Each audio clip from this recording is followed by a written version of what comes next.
Olá, aqui é a doutora Patrícia Campos Ferraz, esse é o podcast Nutrição, Exercício e Saúde, que é uma realização da Clínica Move.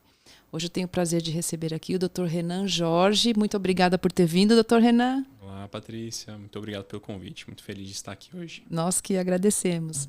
E o Dr. Renan Jorge, ele é médico de dor e a gente vai falar hoje sobre dor crônica, que é um assunto que atinge muitas pessoas e muitas pessoas têm dúvidas sobre isso, então a gente vai falar diretamente sobre isso. Então eu gostaria que você definisse primeiro o que é dor, para as pessoas entenderem.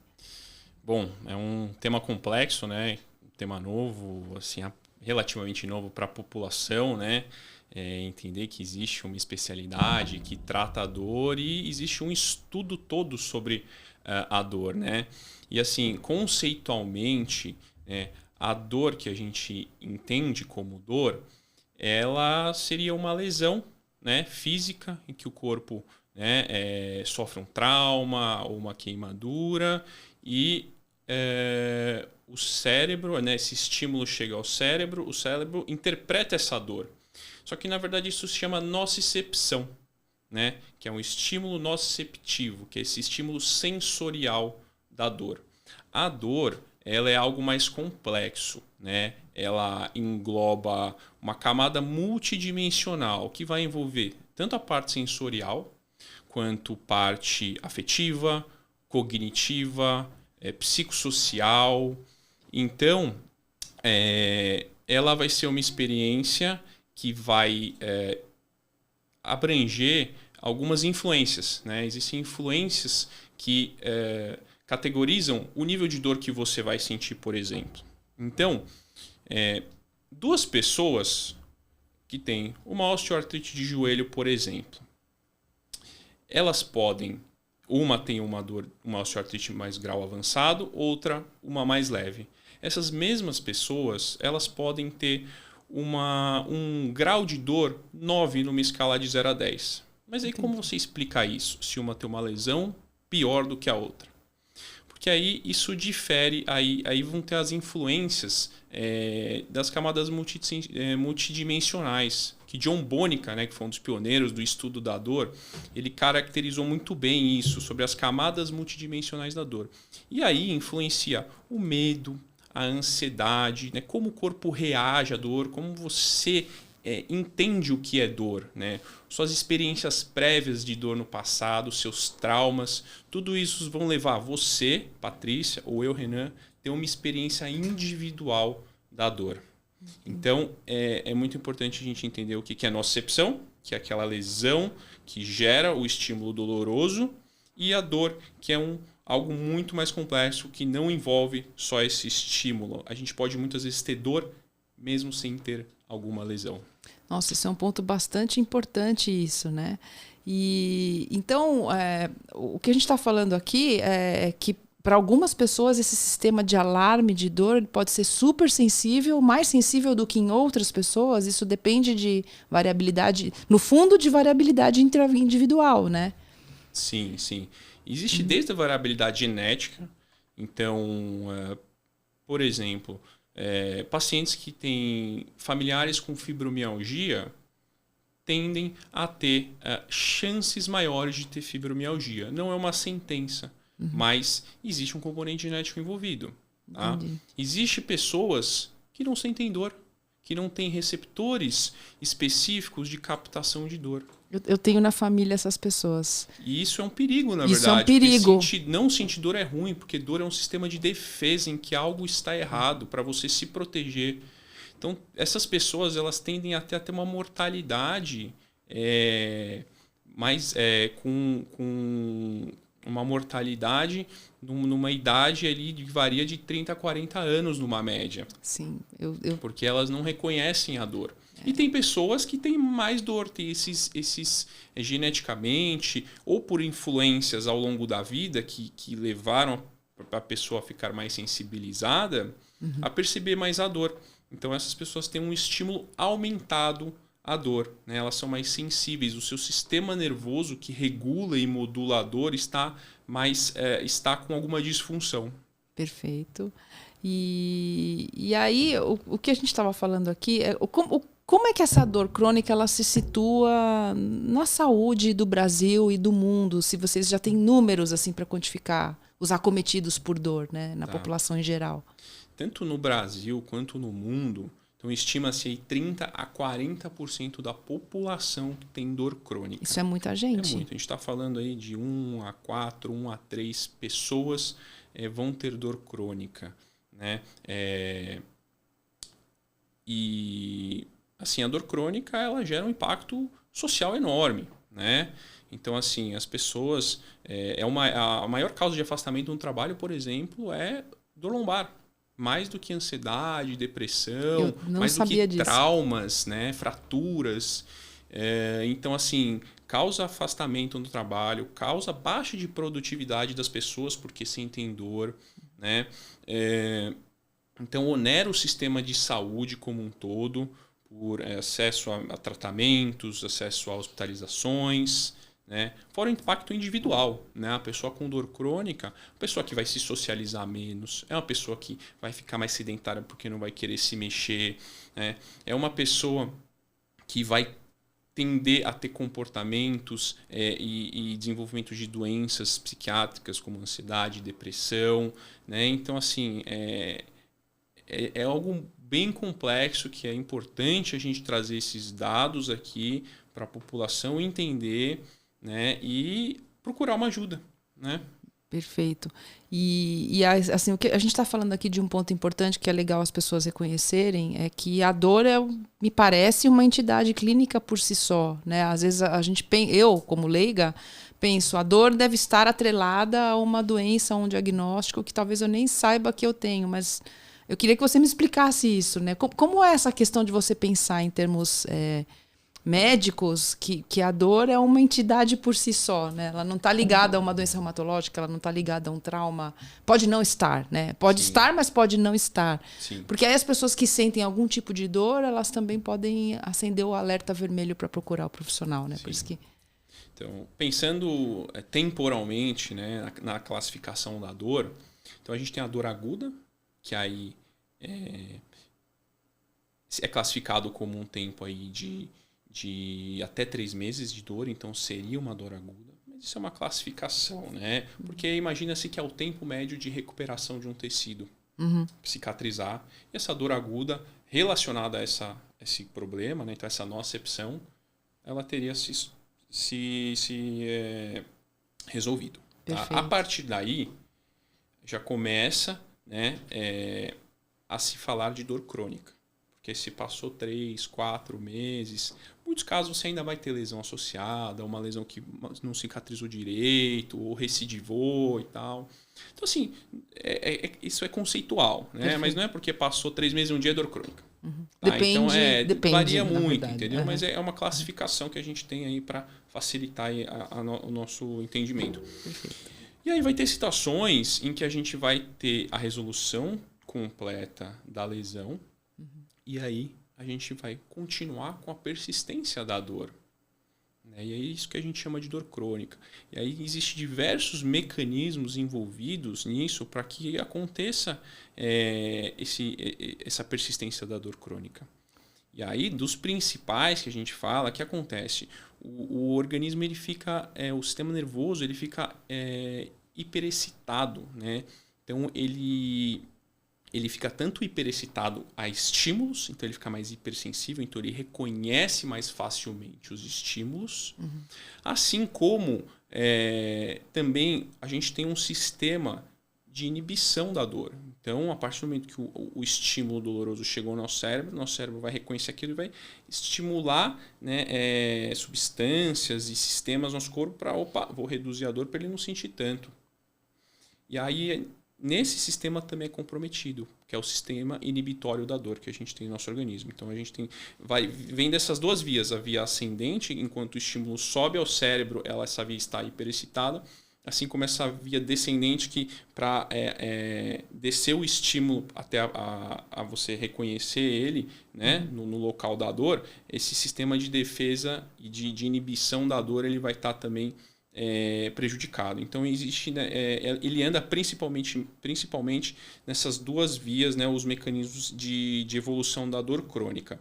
E aí eu gosto de representar assim, né, a dor crônica. A gente tem uma casa e a gente tem um alarme na casa normal. Entrou um bandido, o bandido arrombou a porta, o alarme vai disparar. Esse é um sistema normal de dor.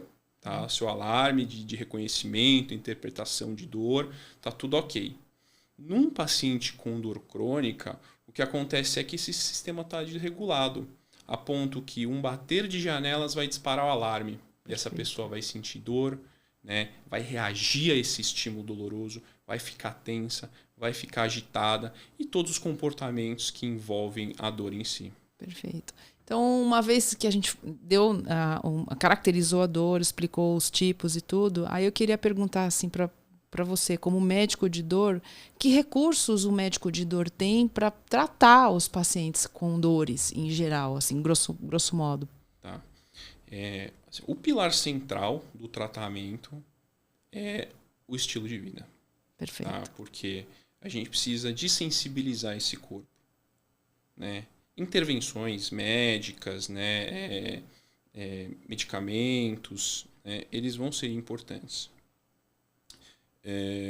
Mas o estilo de vida, como regulação do sono, importantíssimo. Às vezes eu acho até que é o pilar central, a regulação do sono, tá? Porque o sono ele envolve várias questões do nosso organismo, de regulação do nosso organismo, que se a gente não tiver um sono adequado, né, a gente pode estar fazendo exercício, pode estar comendo bem, se a gente não tiver descansado, o nosso corpo vai se estressar mais. Perfeito. Né, durante o dia. Né? Então, assim, o sono eu vejo como um pilar importantíssimo. E isso é muito difícil a gente regular hoje na sociedade atual. Sim, né? As pessoas querem ser produtivas, não conseguem... Negligenciam o sono, querem dormir pouco para ser, né, para acordar tarde, dormir tarde para acordar cedo. E acaba que a gente vê, né, pessoas em burnout, pessoas, né, com lesões de overtraining, né, no esporte por causa do sono. Então não é só na dor crônica que o sono é importante. A gente tá diria que é quase tudo. Quase tudo, mas assim, piora muito o sono da dor do paciente com dor crônica. Paciente que não dorme bem. Uhum.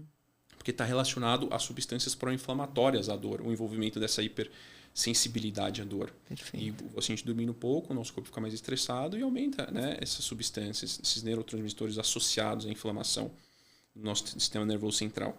Além disso, né, a alimentação é importante por esses mecanismos, né, também de regulações hormonais e mecanismos de persistência inflamatória. Sim, e a gente está num tempo de luta contra os ultraprocessados, né, que são alimentos altamente nocivos. Sim.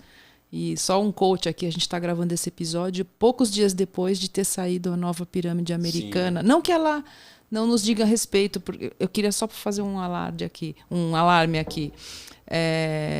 O que o Guia Alimentar brasileiro falou há 10 anos, a nova pirâmide americana está mostrando agora, né, que é a priorização dos alimentos in natura ou pouco Sim. processados e comida de verdade. Então, quando o paciente come comida de verdade, não toma suco de caixinha, não toma refrigerante ou toma muito pouco, não usa muito açúcar nas coisas, não fica comendo alimentos ultraprocessados, já ajuda. Né? Porque aumenta o consumo de fibras, de fitoquímicos, o que oferece também uma gama de fitonutrientes, nutrientes, que pode ajudar nos processos inflamatórios Sim. em geral. Né? E quando eu atendo, né, os pacientes da MUV em geral que são que têm essas queixas, a gente pega muito nessa questão, né, dos ultraprocessados, porque isso está tão presente na alimentação das pessoas, no dia a dia das pessoas, por causa da propaganda massiva e de 40, 50 anos de exposição, que elas não percebem o quão mal isso faz. E aí chega nesse ponto que elas estão inflamadas, né? É o que a gente chama, ainda sob contestação, da inflamação de baixo grau, que talvez você veja nos teus pacientes também, né? Sim, tá na moda falar que, né, tá todo mundo inflamado, né?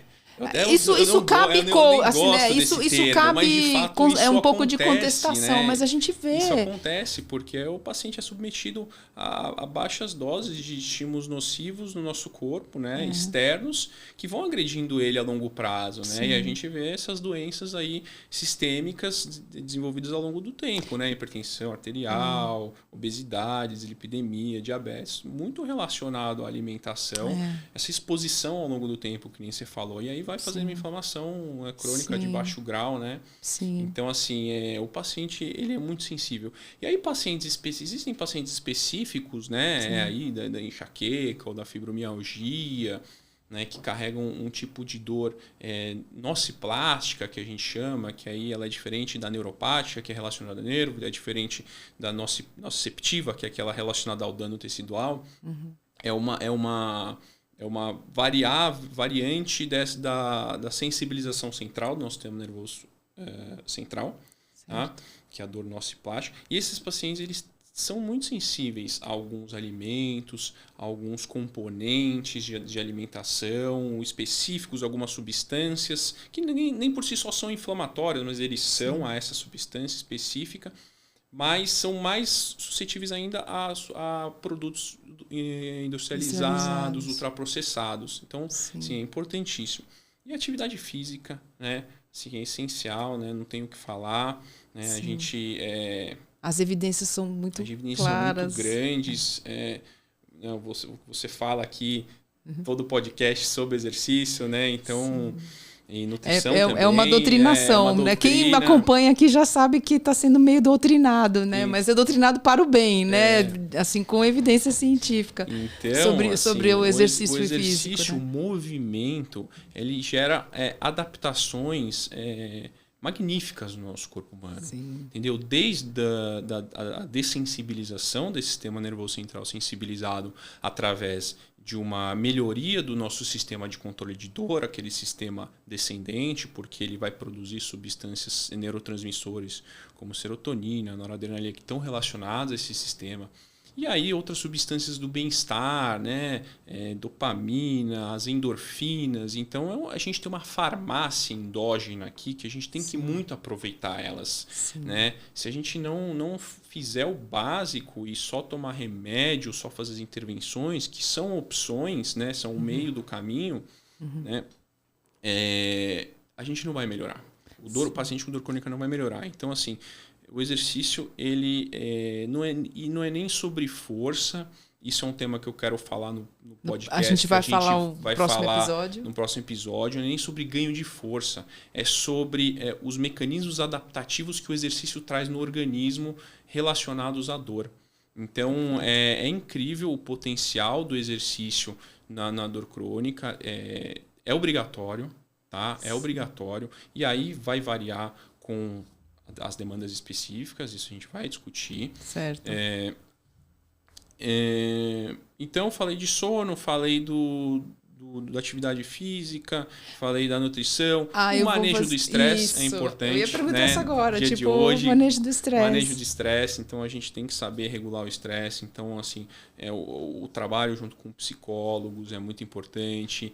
Né? Hoje, saber instruir o mínimo o paciente sobre uma meditação, sobre oração, sobre questões ligadas essa questão da espiritualidade, que faz parte da saúde, que faz parte do bem-estar, do propósito de vida. Então, pacientes com dor crônica não posso generalizar, mas tem um perfil catastrófico.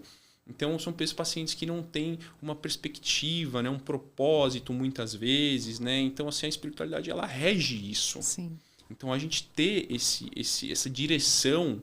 Né? E apoio familiar, social, né? Então a gente tem que também fazendo é um círculo, né? Sim. A gente não pode fazer as coisas isoladamente. Uma vai levar a outra. Então você dormir bem, você vai ficar melhor, vai ficar mais disposto para fazer exercício. Você se alimentar bem, vai ficar mais disposto para também fazer exercício e se socializar, né? Sim. E aí vai ficar mais disposto para ter um tempo para ter sua meditação, sua oração. Sim. Então, quando a gente fala de dor total, né? Sim. Então, que vai envolver novamente questão sensorial, questão afetiva, cognitiva, emocional, espiritual. Sim, isso é muito importante. Né? Olha, eu ficaria horas falando sobre isso, mas você vê que a gente vai falando sobre esse assunto e não esgota, coisa, né? Mas, na verdade, a gente tem um tempo, ele está se esgotando. Então, assim, eu só queria, para caminhar para o final do episódio, que highlights você faria sobre essa pequena conversa que a gente teve, só para ficar guardadinho, assim, o que é a dor crônica, para a gente fechar. Bom, vamos lá. A dor crônica, ela é uma condição específica da medicina hoje, independente de qualquer outra condição. Então, dor crônica é a doença por si só. Então, a gente tem que tratar a dor crônica. Quanto mais tempo a gente demora para começar a tratar, mais fica difícil de tratar no futuro. Então, se você tem dor crônica, procure ajuda. Não deixe que isso interfira na sua vida e interfira na sua vida social também, né? A gente sabe que os pacientes acabam ficando cada vez mais introspectivo, evitando o movimento, evitando a socialização, né? Se individualizando mais para não querer se expor a estímulos, mas muitas vezes os estímulos que você está evitando são os estímulos que você precisa para melhorar. Então, meu recado é esse, que a dor tem tratamento, a gente tem que procurar ajuda especializada, para a gente conseguir, pelo menos, ter um mínimo de qualidade de vida e dignidade.